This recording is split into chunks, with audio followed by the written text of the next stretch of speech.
Yo guys, in today's video I'll show you how to separate audio from video in CapCut. Open CapCut and start a new project. Import video clip from which you want to separate audio. Drag and drop your video clip onto timeline. Click on video clip in the timeline to ensure it's selected.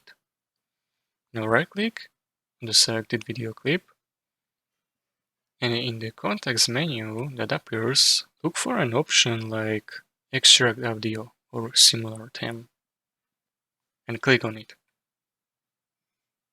After performing separation, you will notice that the audio track is now separated later on the timeline. Now you can move, edit or apply effects to audio track independently of video. Play video to ensure that your audio is separated successfully. Make any additional adjustment if needed.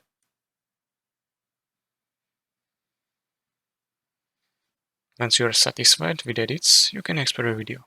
If you found this tutorial helpful, consider subscribing and liking the video.